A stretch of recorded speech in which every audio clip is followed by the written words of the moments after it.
아프리카의 희망, 남아프리카 공화국에 대한 이야기를 해드릴까 합니다. 굉장히 넓은 땅이죠.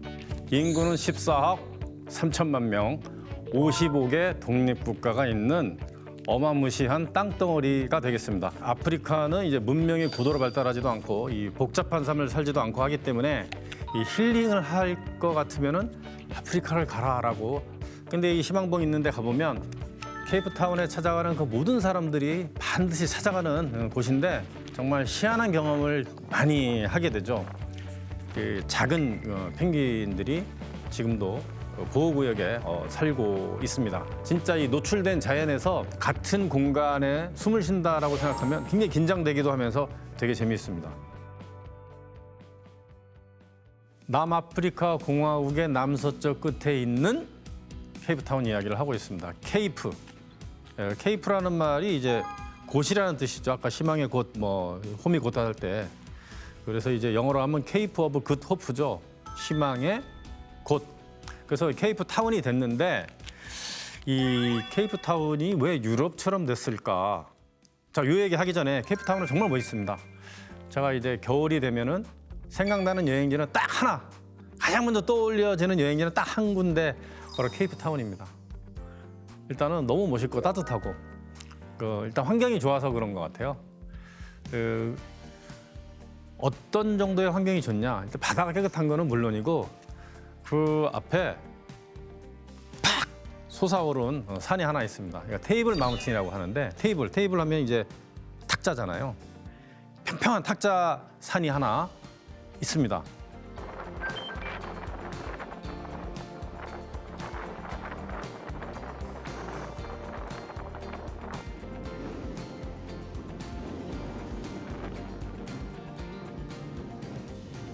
그것도 바다에서부터 갑자기 1000m가 팍 솟아오른 이런 산. 전 세계적으로 바다에서부터 1000m가 팍 솟아오른 산이 굉장히 드물죠. 근데 이 케이프타운에는 그런 테이블 마운틴이 팍 솟아 있고 그것도 위에 평평하죠. 테이블처럼. 그 위에 올라가면은 진짜 신선이 된 것 같습니다. 왜냐면 그 나무 하나도 없습니다. 그냥 들꽃과 도마뱀과 아니면 이제 거기 아프리카 코끼리의 먼 조상이라고 하는 이제 바위 너구리, 닷이라는 그런 조그만 동물 정도밖에 안 살거든요. 근데 이 멍 때리는 데는 거기만큼 좋은 데는 없는 것 같아요. 가만히 내려다보면 그 바로 발 밑에 저기 해안선이 쫙 보이고 저기 사람 사는 마을이 쫙 보이고 저 멀리까지 바다부터 저 산 내륙이 다 보이거든요. 네, 아주 조용하고 그러다가 이제 오후가 되면 아주 기가 막힌 쇼를 합니다. 기가 막힌 쇼를 해요. 아주 차가운 바다가 있고요. 따뜻한 내륙이 있고 산이 있으니까 자연이 가만히 있지 않는 거죠. 갑자기 구름을 물고 위에서부터 확 올라와가지고 산을 확 덮어버립니다. 그걸 멀리서 보면은 이제 그 산 위쪽으로 이 식탁보가 덮여서 막 딱 넘어오는 그런 구름이 넘어오는 모습을 볼 수가 있는데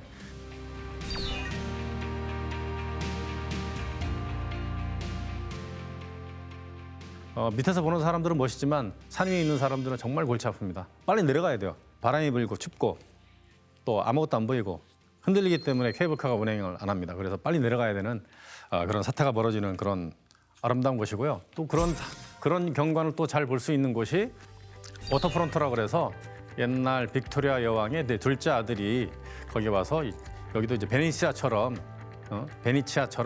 만들겠다고 그래서 항구를 만든 곳인데 예전에 창고했던 곳을 카페, 식당, 하여튼 어떤 쇼핑몰 이걸 만들어서 사람들이 제일 많이 가는 기가 막힌 곳이죠. 자, 그런데 케이프타운이 유럽보다 더 유럽 같은 곳이다라는 이런 표현을 되게 많이 합니다. 케이프타운이 왜 이렇게 유럽처럼 됐을까? 왜 유럽인들이 들어와서 살기 시작했을까? 굉장히 심각한 이야기거든요. 네. 우리가 아프리카에서 노예를 잡아다가 미국이라든가 남미에 수출을 많이 했다는 걸 알고 있습니다. 근데 그게 백인들이 한 게 아니에요. 아프리카 대륙을 유럽인들이 딱 접수를 했지만 내륙까지는 못 들어갔습니다. 왜? 말라리아, 째째팔이라고 있어요.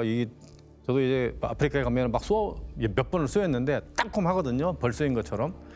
그걸 여러 번 맞으면 자요 그냥. 예, 자다가 죽습니다. 그래서 말라리아와 째째파리 때문에 아프리카 내륙에 못 들어갔어요. 400년 동안. 그러니까 흑인들이 흑인 노예를 잡아다가 판 거예요. 그러다 보니까 이제 동물들이 이제 많이 남아 있고 아프리카가 개발이 덜 된 거죠. 사실은 400년 동안. 그러다가 케이프타운에 정착하기 이제 시작합니다. 왜냐? 말라리아 치료약이 개발이 됐거든요. 유럽에서. 문제는 뭐냐면 뭐 거기 와서 살 이유가 없잖아요. 멀리 유럽에 그 살기 더 좋고 문명 사회인데 아주 못 사는 원시인들 같은 사람들이 사는 거기에 와서 왜 살겠냐 이거죠. 왜? 유럽인들도 그 배가 지나가면서 뭐 물건을 이렇게 조달받을 수 있는 식량이라든가 뭐 푸성기는 이렇게 야채, 채소잖아요. 푸성기, 뭐 고기, 물 이런 거를 많이 공급을 받을 수 있는 이런 항구들이 많으면 좋은 거예요. 많으면. 그런데 네덜란드 선이 가다가 난파당하고 그 지금의 케이프타운 인근에 조그만한 이렇게 항구를 만들었다가 1년 뒤에 그 구조가 됩니다. 그 본국에 돌아가서 여기 그 배들이 지나다니려면 여기에 뭔가 하나 만들어야 된다 해서 만들기 시작한 거죠.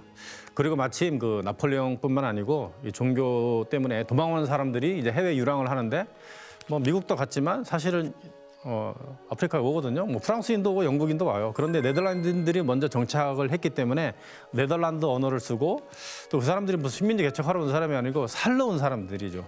그래서 그 사람들을 부르는 말이 네덜란드어로 농민이라는 뜻인 보어인이라고 했습니다. 보어인이 들어와서 사는 거예요. 네. 그냥 살겠어요? 거기 있는 원주민들, 산족 아까 얘기했죠. 이제 부시맨이라든가 뭐 코이코이족 해서 그 지역의 부시맨하고 비슷한 사람들을 총으로 다 쏴 죽이고 몇만 명 잡아다가 이렇게 강제 노동을 시키면서 살고 있었습니다. 그런데 딱 보니까 영국이 이제 식민지 그 정책으로 해가지고 그 대영 제국을 만들고 있었잖아요.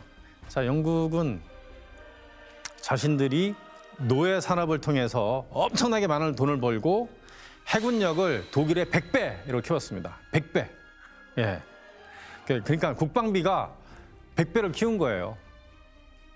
그래서 배를 갖고 금이 나오는 곳은 가서 정복을 해서 대영 제국을 만든 게 영국인데 딱 보니까 케이프타운이 좋거든요. 그래서 뺏어버립니다. 전쟁을 해서 뺏어버려요. 그리고 노예 제도를 없애버립니다. 네덜란드인들 뿔따고 나겠죠. 이 보어인들.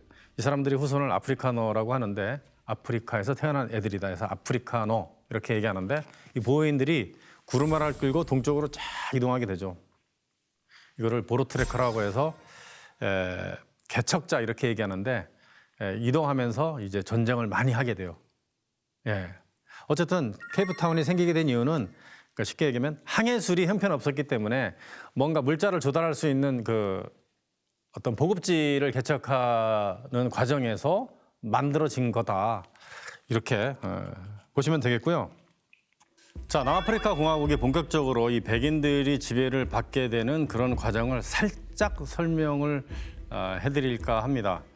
자, 네덜란드인들을 중심으로 한 이 보어인들이 구르마를 끌고 이 동북쪽으로 서서히 이동을 하거든요. 뭐 이동하면은 그냥 길이 자동으로 놓여져 있는 게 아니지 않습니까? 가다 보면 원주민들을 많이 만나죠. 근데 가다가 이 개척단 보트레커들이 줄루족을 만듭니다. 현재 줄루족은 아프리카, 특히 남아프리카 공화국에서 가장 많은 인구를 차지하고 있는 종족입니다. 이 줄루족을 만나게 돼요. 네, 근데 이 줄루족하고 이제 전쟁을 하는데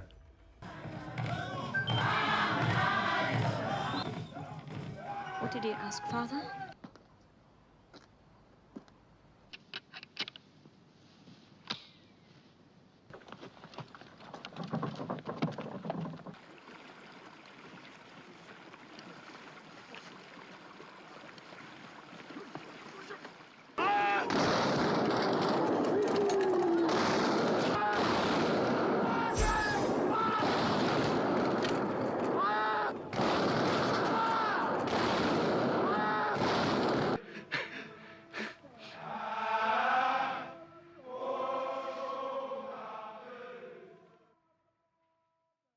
모든 악의군은 영국인의 입장에서는 가장 바라던 다이아몬드와 금이 나온 거예요. 그러니까 보어인들이 사는 지역에서 다이아몬드와 금이 나온 겁니다. 그걸 뺏어야죠. 그러니까 전쟁을 하는 겁니다. 이제 일단 영국이 줄로족을 다 쳐버려요. 예, 다 쳐버립니다. 여러 부족도 있지만 여러 부족 있는 걸 다 헤쳐나가고 그다음에 보어인들하고 전쟁을 하는데 처음엔 보어인들이 이깁니다.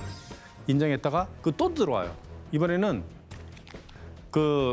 영국이 차지한 식민지 있잖아요. 캐나다, 호주, 뉴질랜드, 영국, 스코틀랜드 할 것 없이 다 와가지고 완전히 쓸어버립니다. 예, 보어인들이 있는 곳을 완전히 쓸어버려요. 그러니까 그때부터 인종 청소를 하기 시작한 겁니다. 그러니까 같은 백인들이잖아요. 유럽에서 온 인종 청소를 해서 보어인의 애들과 여자와 할 것 없이 2만 7천 명을 학살을 하게 되죠. 그 금하고 다이아몬드 때문에. 이걸 보어 전쟁이라고 하는데요. 사실은 굉장히 중요한 전쟁입니다. 유럽사에서도 아프리카 역사에서도 좀 중요한 전쟁인데 그러니까 영국이 이제 차지하면서 아프리카를 쭉 종단 정책이라고 하는 그러니까 이집트 카이로에서부터 시작해서 쭉 동아프리카를 통해서 이 케이프타운까지 이 정복을 하는 이런 과정의 전초전이 이 보어 전쟁이고요. 그리고 나서 이제 영국이 이기고 나서 1902년도에 영국이 완전히 이깁니다. 그리고 나서 이제 이 법을 만들고 점점점 이렇게 강화를 시키죠. 금하고 다이아몬드가 나왔기 때문에 자신들이 거의 신적인 존재처럼 느꼈겠죠. 그래서 인종 분리 정책을 쓰기 시작하죠. 아프리카 원주민들의 속담에는 이런 얘기가 있어요. 백인들이 왔을 때 그들의 손에는 성경이 있었고 우리는 기도를 했다. 기도가 끝나고 난 다음에 우리 손에는 성경이 있고 그들의 손에는 땅 문서가 있었다.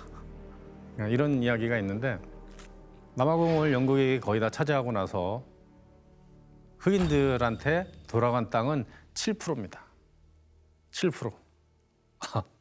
겨우 7%. 나머지는 다 유럽에서 이주해온 백인들이 전부 다 소유를 하게 된 겁니다. 자, 이 세실 로즈라는 사람 이야기를 해볼까 합니다. 남아공을 알 때 이 사람을 아니면 아프리카를 이야기할 때 이 사람을 얘기 안 할 수가 없죠. 세실 로즈. 그러니까 영국에서 태어났어요. 근데 얘가 병약하게 태어났습니다. 이 심장도 안 좋고 이 천식을 달고 태어났습니다.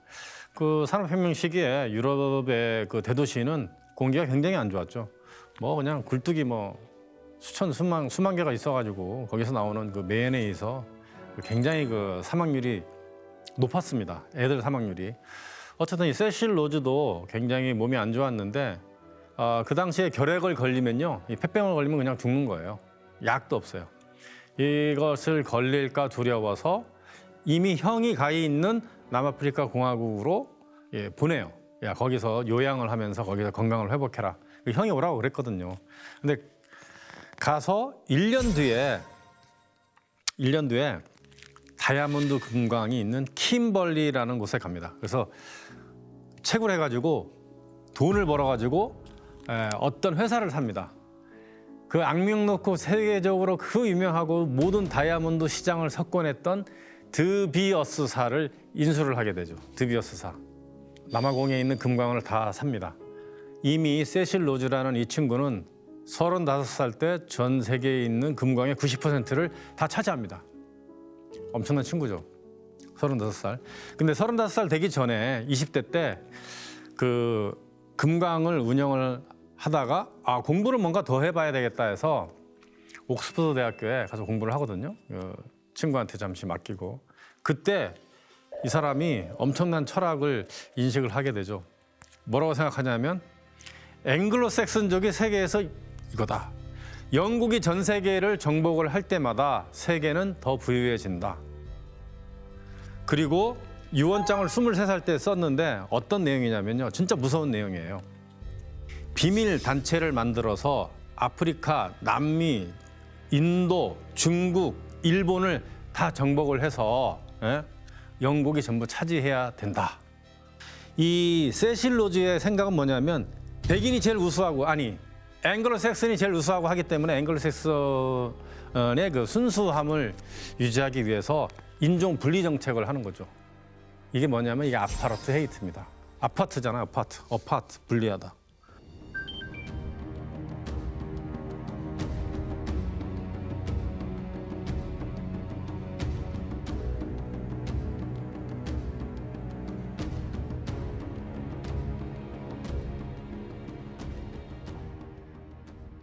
이런 그 식민주의자들은 남의 나라를 정복할 때 그냥 가차없이 그냥 다 그냥 쓸어버리는 거예요. 그러니까 자신들이 민족보다 남들은 다 미개하고 없어져도 상관없다고 생각하는 그런 사람들이죠. 자, 그러다가 그 90%의 금을 차지하게 되면서 금광하고 다이아몬드를 더 많이 찾기 위해서 지금의 짐바브웨, 그 남아공 바로 동북 쪽이거든요. 짐바브웨, 잠비아, 말라위 막 이런 데 군대를 보냅니다. 얼마만큼 넓은 땅덩어리를 차지했냐면 영국 전체 면적의 4.5배를 차지합니다. 그 세실 로즈가 보낸 그 사람들은 세실 로즈를 이렇게 떠받들기 위해서 로즈의 땅이라고 그래서요. 로디지아 이렇게 했습니다. 그래서 북로디지아는 지금의 잠비아, 남로디지아는 지금의 짐바브웨 이렇게 정했어요. 무시무시하죠.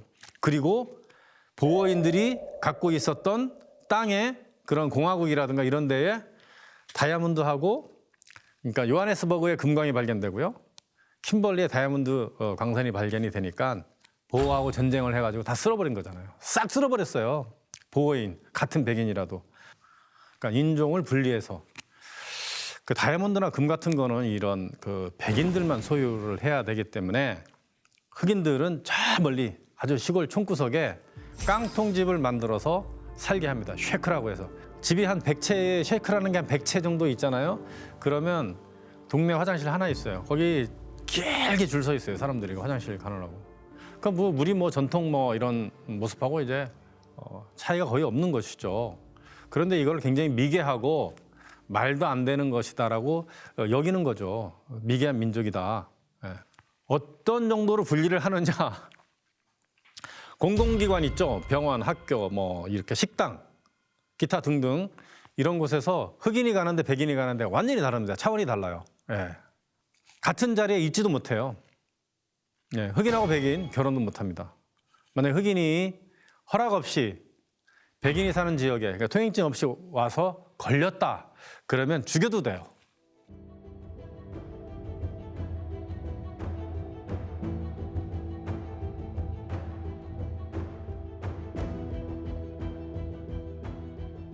에, 1948년 이후에 40년 동안 인종분리 정책으로 아주 억압을 하고 어마무시하게 이제 핍박받는 그런 생활을 해왔던 사람들이